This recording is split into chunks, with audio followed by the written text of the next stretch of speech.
सभी का चार का चौका में आज की 4 बड़ी खबरें जो दिन भर से सुर्खियों का हिस्सा रही हैं वो आपके सामने हम रखने वाले हैं। इसके अलावा तमाम ब्रेकिंग न्यूज होंगी, अपडेट्स होंगे इसी बुलेटिन में।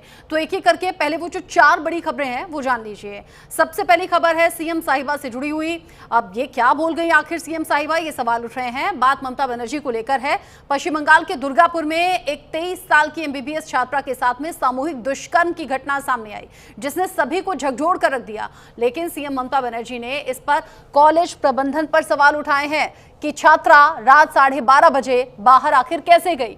पुलिस ने इस मामले में 3 आरोपियों को गिरफ्तार किया है।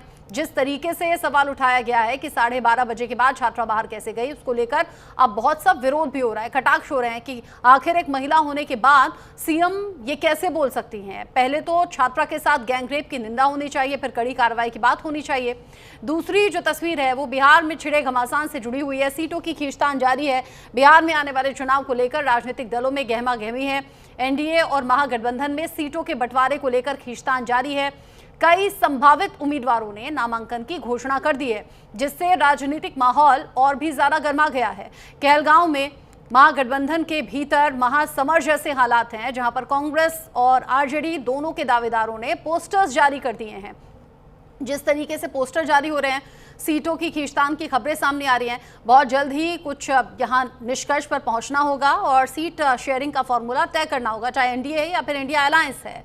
तीसरी जो तस्वीर है, क्या होगा आखिर लालू यादव का, उनके परिवार का। बिहार में महागठबंधन में सीट बंटवारे पर मचे घमासान के बीच आरजेडी सुप्रीमो लालू प्रसाद यादव, राबड़ी देवी और तेजस्वी यादव दिल्ली के लिए रवाना हो गए हैं। उनकी लैंड फॉर जॉब मामले में कोर्ट में पेशी है जिसको लेकर लंबे वक्त से मुश्किलें बढ़ी हुई हैं। साथ ही साथ जो एनडीए है वो भी हमलावर रहता है, खासतौर से बीजेपी, और घेरा जाता है लैंड फॉर जॉब मामले को लेकर।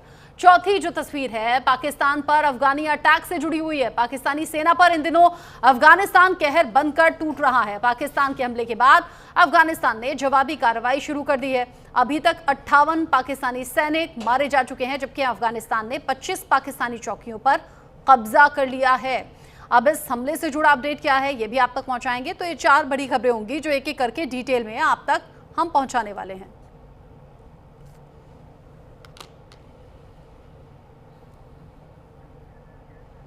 शुरुआत करेंगे 4 का चौका की और जो सबसे पहली खबर है वो है पश्चिम बंगाल से जुड़ी हुई।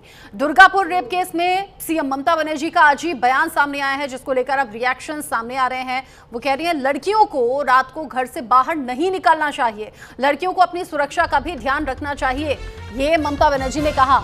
एमबीबीएस की छात्रा के साथ में गैंगरेप की घटना जो पूरे पश्चिम बंगाल को झकझोर कर रख रही है, देश भर में उसकी बात हो रही है। हालांकि पुलिस ने 3 आरोपियों की गिरफ्तारी की है, लेकिन इतने सेंसिटिव इशू पर अगर ममता बनर्जी ये कह रही हैं कि देर रात लड़कियों को बाहर नहीं निकलना चाहिए, उन्हें अपनी सेफ्टी सिक्योरिटी की फिक्र होनी चाहिए, तो ये वाकई विवादास्पद है। ममता बनर्जी के इस बयान को इनसेंसिटिव कैटेगरी में देखा जा रहा है और ये कहा जा रहा है कि खुद एक महिला होने के नाते उन्हें इस इशू पर ज्यादा गंभीर और ज्यादा संवेदनशील रहना चाहिए था। दुर्गापुर में हुए रेप केस को लेकर ममता बनर्जी का ये बयान अब विरोधियों के निशाने पर आ गया है।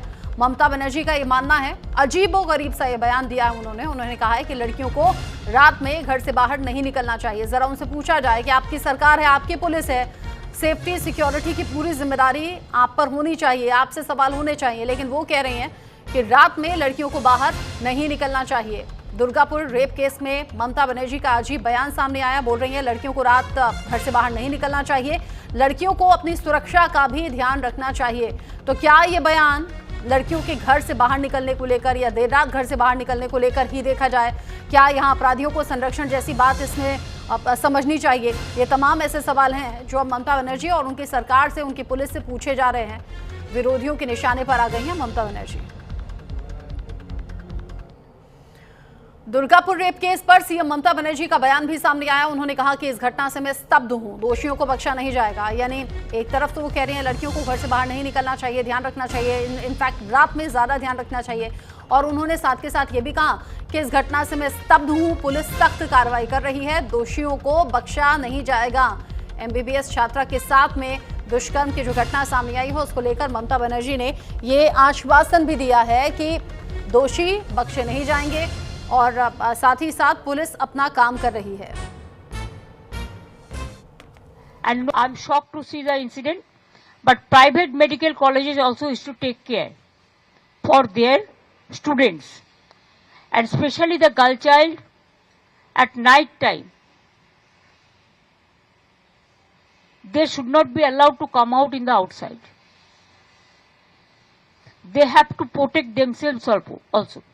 There is a forest area. So whatever I have received the prima facie report, and police is searching all the people, and nobody will be excused. Whoever is guilty, they will be punished strictly. Bengal के दुर्गापुर में MBBS छात्रा से gangrape हुआ। Gangrape मामले में police ने कार्रवाई भी की है और पुलिस ने कार्रवाई करते हुए 3 आरोपियों को गिरफ्तार किया है। 2 फरार आरोपियों की अभी भी तलाश पुलिस कर रही है। पुलिस का दावा यह है बहुत जल्द जो फरार आरोपी हैं उन्हें भी पकड़ लिया जाएगा। दुर्गापुर में जहां पर एमबीबीएस छात्रा के साथ में गैंगरेप हुआ, 3 आरोपी धरे गए हैं, 2 की गिरफ्तारी होना अभी बाकी है। बताया जा रहा है कि 2 फरार हो गए मौका पाकर। पुलिस अपना काम कर रही है और पुलिस ये आश्वासन भी दे रही है कि बहुत जल्द जो बचे हुए आरोपी हैं उन्हें भी ढूंढ निकाला जाएगा। जब ये मामला बढ़ा सामने आया उसके बाद पुलिस तुरंत एक्टिव मोड में आई और 3 आरोपी पकड़े गए हैं। वो तो बहुत हेल्प कर रहा है। चीफ मिनिस्टर भी हमको फोन किया, डीजी, एसपी, कलेक्टर सारी हमको हेल्प कर रहे हैं। वो कैसे है सब, every moment he has taken my opinion, आश्वासन दिया। हम उसको चीफ मिनिस्टर साहब को भी मैं रिक्वेस्ट किया, क्योंकि हम देख रहे हैं जहाँ यहाँ लड़की सिक्योरिटी नहीं है, इसलिए हम उसको रिक्वेस्ट किया जहाँ हम हमारा भुवनेश्वर में हमारा लड़की को ले जाओ, नहीं तो यहाँ से कभी भी मार भी देंगे। वो हमारा अभी विश्वास टूट गया। वो आश्वासन दिया, ठीक है हम कोशिश करते हैं। पश्चिम बंगाल में मां माटी मानुष नहीं, केवल माफिया, जिहादी और अपराधी सुरक्षित है। एक और गैंग रेप की घटना एक मेडिकल स्टूडेंट के साथ। आरजी कर की याद आ गई फिर से, कैसे एक बच्ची के साथ दुष्कर्म किया गया, सामूहिक दुष्कर्म, और उसमें वो बच्ची, पीड़ित बच्ची, उनके साथ जिन्होंने ये घिनौनी हरकत की, क्या उनको बचाया जा रहा है वोट बैंक के नाम पर? सवाल ये बनता है कि बार बार ऐसे क्यों होता है कि पश्चिम बंगाल में अपराधी सुरक्षित है और विक्टिम को ही ब्लेम किया जाता है। फिर हमने देखा है संदेश खाली में ऐसा ही हुआ। हमने देखा है कि किस प्रकार से पोस्ट पोल वायलेंस में बलात्कार हुए, उसमें टीएमसी के कार्यकर्ता इन्वॉल्व थे।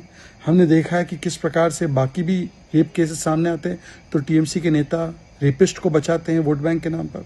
क्या अब भी यही हो रहा है? कब तक ये चलता रहेगा अत्याचार महिलाओं? अगली खबर लखनऊ से है जहां पर 11वीं की छात्रा से गैंगरेप हुआ। 5 युवकों ने अगवा किया लड़की को और फिर दुष्कर्म किया गया। बहन के घर जा रही थी ये किशोरी। घटना की सूचना मिलते ही पुलिस ने एक्शन लिया है। 1 आरोपी एनकाउंटर में जख्मी है, 3 को गिरफ्तार कर लिया गया है। लखनऊ से केस सामने आया है, यूपी की राजधानी लखनऊ, जहां पर 11वीं क्लास की छात्रा के साथ में गैंगरेप की घटना सामने आई। लड़की अपने परिचित के साथ में बड़ी बहन के घर जा रही थी। रास्ते में 5 युवकों ने उसे रोक लिया, परिचित से मारपीट कर उसे भगा दिया गया। किशोरी को पास के ही आम के बाग में ले जाकर फिर दुष्कर्म हुआ। घटना की सूचना मिलते ही एडीसीपी दक्षिणी रल्लापल्ली वसंत कुमार समेत तमाम पुलिस अधिकारी मौके पर पहुंचे। पुलिस को यह सूचना मिली कि एक लड़की के साथ कुछ व्यक्तियों द्वारा दुष्कर्म करा गया। इसमें तत्काल ही पुलिस ने उस पीड़िता के पिता की तहरीर पर नामजद अभियुक्तों के विरुद्ध अभियोग पंजीकृत कर लिया था एवं इनकी गिरफ्तारी हेतु हमने कई टीम्स बना रखी थी। हरौनी रेलवे स्टेशन के पास जब पुलिस पिकेट लगा के चेकिंग कर रही थी, तभी वहीं से बाइक सवार 2 अज्ञात व्यक्ति वहां से गुजर रहे थे। जब पुलिस ने उनको रोकने के लिए बोला तो उन्होंने पुलिस पे फायरिंग कर दी। इसमें आत्मरक्षार्थ हेतु पुलिस ने उन पर फायरिंग करी, जिसमें कि एक व्यक्ति घायल हो गया। घायल को उपचार हेतु अस्पताल लेकर गए हैं। इसने पूछताछ में अपना नाम ललित कश्यप बताया है, जो कि उपरोक्त मुकदमे का नामजद आरोपी भी है। ये पहले से जुए और चोरी के मुकदमे में जेल जा चुका है।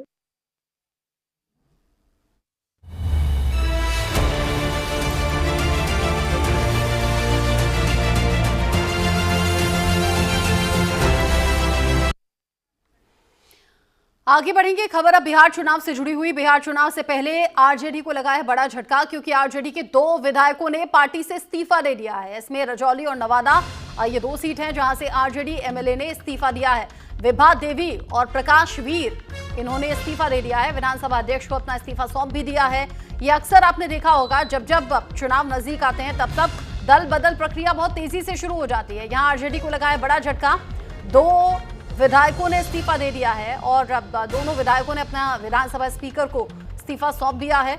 अब जब डेट्स डिक्लेयर हो गई हैं बिहार चुनाव को लेकर, तब आरजेडी को ये बड़ा झटका लगा है और जैसे जैसे अब नजदीक आएगी डेट, वैसे वैसे ये सिलसिला और तेजी से शुरू होगा। आरजेडी के 2 विधायकों ने पार्टी से दिया इस्तीफा। इसमें रजौली और नवादा से ये दोनों आरजेडी के विधायक हैं, जिसमें विभा देवी और प्रकाश वीर, ये 2 नाम बताए जा रहे हैं जिन्होंने इस्तीफा दिया है।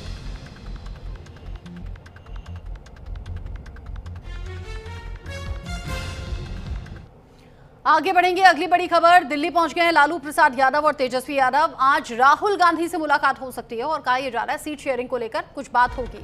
130 से 138 सीटों पर आरजेडी चुनाव लड़ सकती है। सीट बंटवारे को लेकर लालू प्रसाद यादव का बयान भी सामने आया है और उन्होंने कहा है सीट बंटवारे पर बातचीत चल रही है।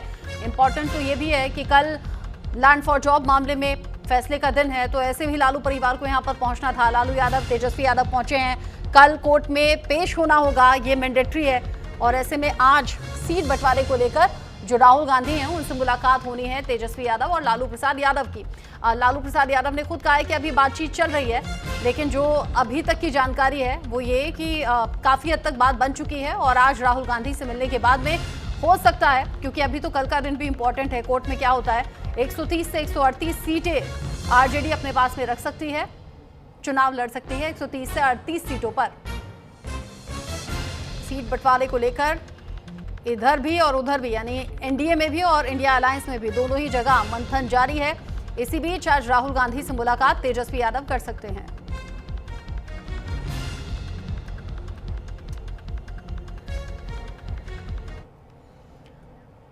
बिहार चुनाव से जुड़ा ही एक और बड़ा अपडेट जान लीजिए। 203 सीट पर चुनाव लड़ेंगे बीजेपी और जेडीयू। सूत्रों के हवाले से खबर है, जेडीयू 102 सीटों पर चुनाव लड़ सकती है, जबकि बीजेपी 101 सीट पर चुनाव लड़ सकती है। हालांकि ये पहले से तय माना जा रहा था कि 101, 102 सीट अपने लिए बीजेपी और जेडीयू रखेंगे, जिसमें जेडीयू 1 सीट फालतू, यानी 102 सीटों पर चुनाव लड़ेगी और बीजेपी 101 सीटों पर चुनाव लड़ सकती है। हालांकि अभी सूत्रों के हवाले से खबर है, लेकिन जो इंटरनल सोर्सेज हैं वो ये बता रहे हैं कि तय हो चुका है 101 और 102 सीटों पर बीजेपी और जेडीयू का चुनाव लड़ना।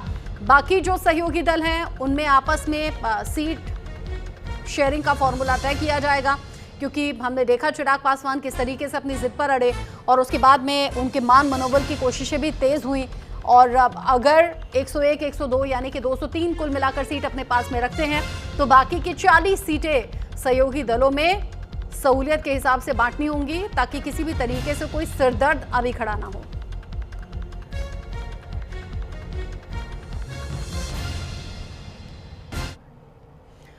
बिहार चुनाव से जुड़ा अपडेट एक और भी है। चिराग पासवान को 27 से 28 सीटें मिल सकती हैं, ये सूत्र बता रहे हैं। एलजेपी रामविलास पासवान जो ग्रुप है उससे बात बीजेपी आलाकमान लगातार कर रहा है। हालांकि 36 से 40 सीटें चिराग पासवान की ओर से मांगी गई थी, लेकिन अभी जो जानकारी मिल रही है 27 से 28 सीटें चिराग पासवान की पार्टी को मिल सकती हैं, इस तरह की जानकारी मिल रही है। बिहार चुनाव से जुड़ा ये बड़ा अपडेट आप जान लीजिए। चिराग पासवान को 27 से 28 सीटें मिल सकती हैं और ये जो पिछले दिनों हमने देखा ना, लगातार चिराग पासवान से मिलने के लिए जाना, बीजेपी के बड़े चेहरे जो उनके आवास पर पहुंचे हुए थे, चिराग पासवान की मां से भी मुलाकात हुई थी, चिराग पासवान से भी कई राउंड की बातचीत हुई थी, ये सब कुछ मनाने के लिए हो रहा था। और अभी जो जानकारी है, चिराग पासवान को 27 से 28 सीटें मिल सकती हैं। बीजेपी चिराग पासवान को काफी हद तक मना चुकी है, क्योंकि चिराग पासवान ने भी कहा था सब कुछ सकारात्मक है, सीटों को लेकर मंथन जारी है और बहुत जल्दी ऑफिशियली इसे अनाउंस किया जाएगा। यानी हो सकता है 27 से 28 सीटों पर चिराग पासवान मान गए हो, क्योंकि जैसा अभी हमने बताया 102 सीटों पर जेडीयू और 101 सीट पर बीजेपी खुद चुनाव लड़ सकती है।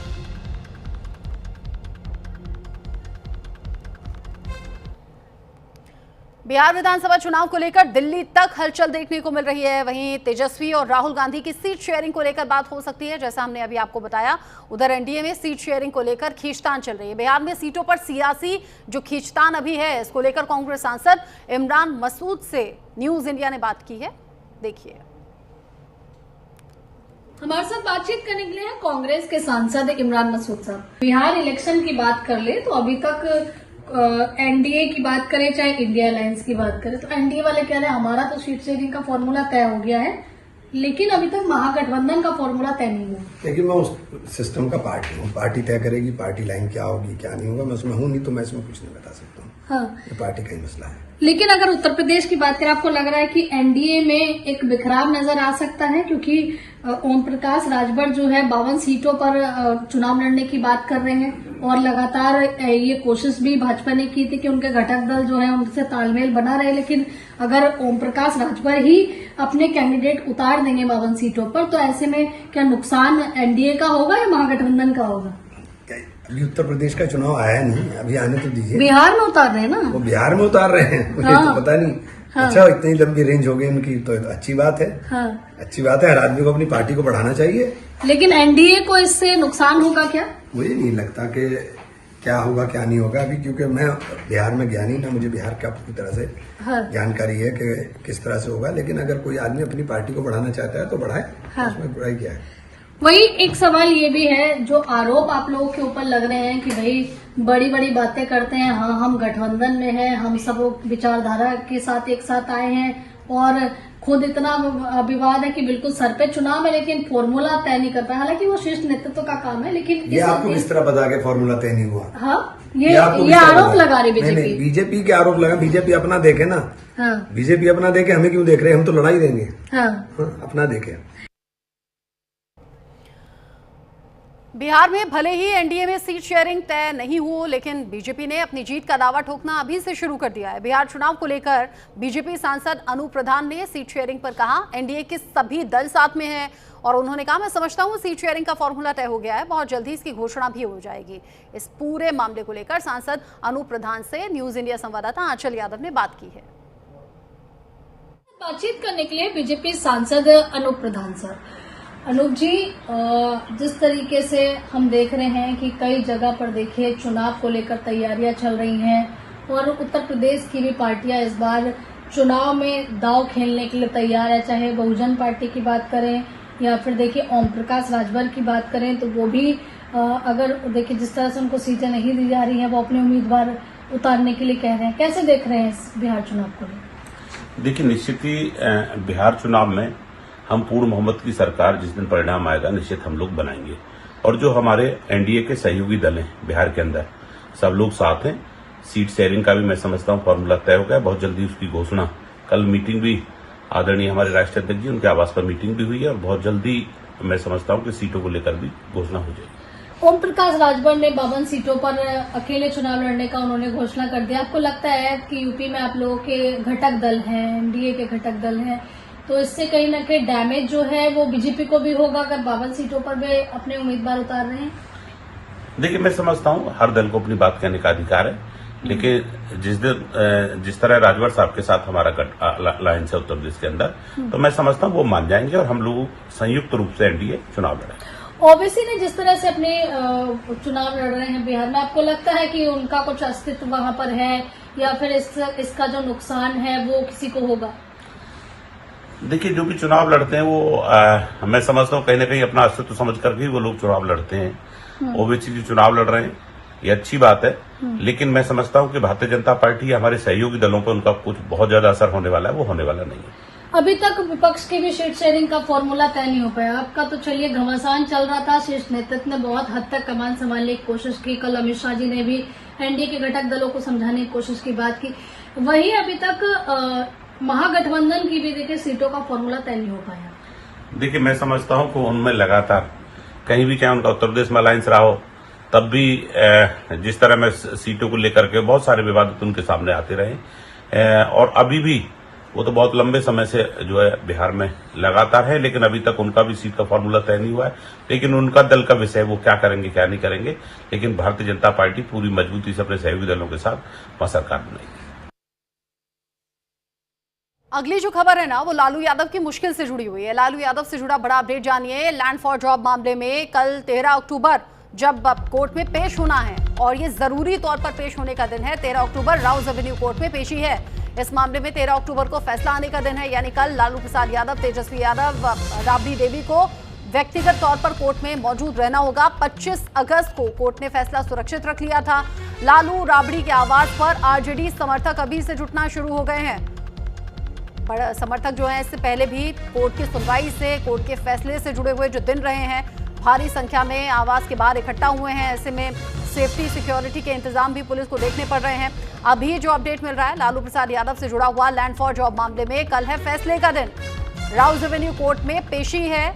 लालू राबड़ी तेजस्वी सभी को मौजूद रहना होगा और कल कोर्ट फैसला सुनाएगा।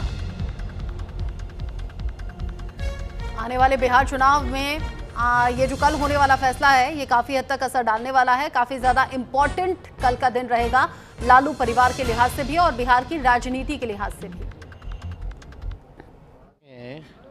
तो कोर्ट ने बुलाया इसलिए हम आए और आप मीडिया वाले लोग को 2-3 दिन मसाला मिल गया चलाने के लिए, चलाते रहिए। मुलाकात को लेकर क्या लगता है? आप तय कर दीजिए। मेरा मकसद है केवल अदालत ने बुलाया है, इस वजह से हम लोग आए। तो कल जाएंगे। एक दिन पहले आता है ना, सुबह अदालत पहुँचना होता है। इस बीच पी चिदम्बरम के बयान से कांग्रेस आलाकमान नाराज नजर आ रहे हैं। शीर्ष नेतृत्व को लेकर अब आम कार्यकर्ता नाखुश हैं। ये सूत्रों के हवाले से खबर मिल रही है। पूर्व वित्त मंत्री पी चिदम्बरम ने दिया है बड़ा बयान। चिदम्बरम ने ऑपरेशन ब्लू स्टार को लेकर यह बयान दिया है जिसमें वो कह रहे हैं गलत फैसला था। यानी कि पूर्व प्रधानमंत्री और स्वर्गीय इंदिरा गांधी को लेकर ये जो टिप्पणी पी चिदम्बरम ने दी है, इसको लेकर अब तमाम रिएक्शंस भी सामने आ रहे हैं। चिदम्बरम कह रहे हैं ये गलती थी उस वक्त की सरकार, उस वक्त की प्रधानमंत्री की। ऑपरेशन ब्लू स्टार एक गलत फैसला रहा और इसका खमियाजा भी भुगतना पड़ा। हालांकि अब उन्हीं की पार्टी के जो नेता हैं वो उन्हें इस बयान पर घेर रहे हैं और बोल रहे हैं कि इस वक्त पर इस बयान की कोई जरूरत नहीं थी। बिहार चुनाव में इसका असर हो सकता है, नुकसान हो सकता है। चिदम्बरम को ऐसे बयान से बचना चाहिए। अब चिदम्बरम ने किस सोच के साथ में बयान दिया वो बेहतर जानते होंगे। पूर्व वित्त मंत्री के तौर पर पी चिदम्बरम जिम्मेदारी निभा चुके हैं, लेकिन अब उन्होंने बयान दिया है ऑपरेशन ब्लू स्टार एक गलत फैसला था। Disrespect to any service officers, military officers here, but that was a wrong way to retrieve the Golden Temple. Few years later, I think 3-4 years later, we showed the right way to retrieve the Golden Temple by keeping out the army. There was a way to retrieve and capture all the militants, but the Blue Star was the wrong way. And I agree, Mrs. Gandhi paid with her life for that mistake.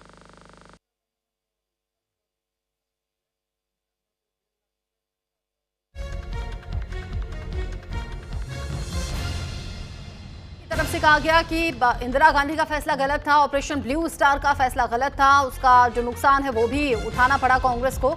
और अब उन्हीं की party के जो नेता हैं हमलावर हो गए हैं और कह रहे हैं कि चिदम्बरम को ऐसे बयानों से इस वक्त बचना चाहिए, खासतौर पर क्योंकि चुनावी माहौल है। पी चिदम्बरम के बयान से कांग्रेस आलाकमान भी नाराज हैं। जो सूत्रों के हवाले से खबर है, सूत्र ये कह रहे हैं कि शीर्ष नेतृत्व से लेकर आम कार्यकर्ता तक पी चिदम्बरम के इस बयान से नाखुश हैं। पी चिदम्बरम ने ऑपरेशन ब्लू स्टार को लेकर जो बयान दिया था उसकी कोई जरूरत नहीं थी, गैर जरूरी बयान दिया गया, वो भी अब जब बिहार चुनाव सर पर है। Operation blue star Indira Gandhi की गलती थी, ये पी चिदम्बरम ने कहा है और इसी को लेकर वो अपनी ही पार्टी के निशाने पर आ गए हैं। बताया जा रहा है कि कांग्रेस आलाकमान भी उनके इस बयान से नाराज है। पी चिदम्बरम के इस बयान के बाद सियासत भी खूब गर्मा रही है। चिदम्बरम के बयान पर अब उन्हीं की पार्टी के नेता उन्हें निशाने पर ले रहे हैं। चिदम्बरम ने कहा इंदिरा गांधी को ऑपरेशन ब्लू स्टार की कीमत चुकानी पड़ी, पार्टी को इसका नुकसान झेलना पड़ा। पूर्व वित्त मंत्री पी चिदम्बरम ने दिया है यह बड़ा बयान।